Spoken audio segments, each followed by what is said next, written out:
ಒಂದು ಊರಿನಲ್ಲಿ ಮೈತ್ರಿ ಎಂಬ ಹುಡುಗಿ ಇತ್ತು. ಅವಳು ದಿನವೂ ಸುಂದರವಾದ ನಗು, ಕಣ್ಣು ತುಂಬಾ ಕನಸುಗಳಿರುವ ಹುಡುಗಿ. ಮೈತ್ರಿಗೆ ಎಲ್ಲಾ ಪ್ರಾಣಿಗಳ ಬಗ್ಗೆ ಪ್ರೀತಿ, ವಿಶೇಷವಾಗಿ ಕಾಗೆ ಮತ್ತು ಕಾಗೆ ಹಕ್ಕಿಗಳಿಗೆ ಆಕೆಗೆ ಅತಿಯಾದ ಪ್ರೀತಿ.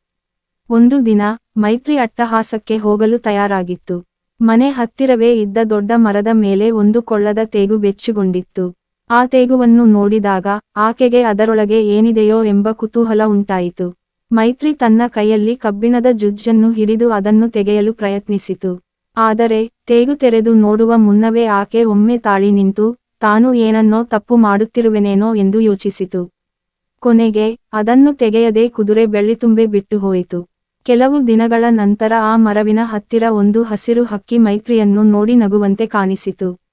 ಹಕ್ಕಿ ಆಕೆಯ ಬಳಿ ಬಂದು, ನೀನು ತೇಗನ್ನು ತೆಗೆಯಲು ಯತ್ನಿಸಿರಲಿಲ್ಲ, ಅದಕ್ಕೆ ನಿನ್ನ ಮನಸ್ಸು ನಿಜವಾಗಿಯೂ ದಯಾಪರ ಎಂಬುದು ನನಗೆ ಗೊತ್ತಾಯಿತು, ಎಂದು ಹಕ್ಕಿಯು ಹೇಳಿತು.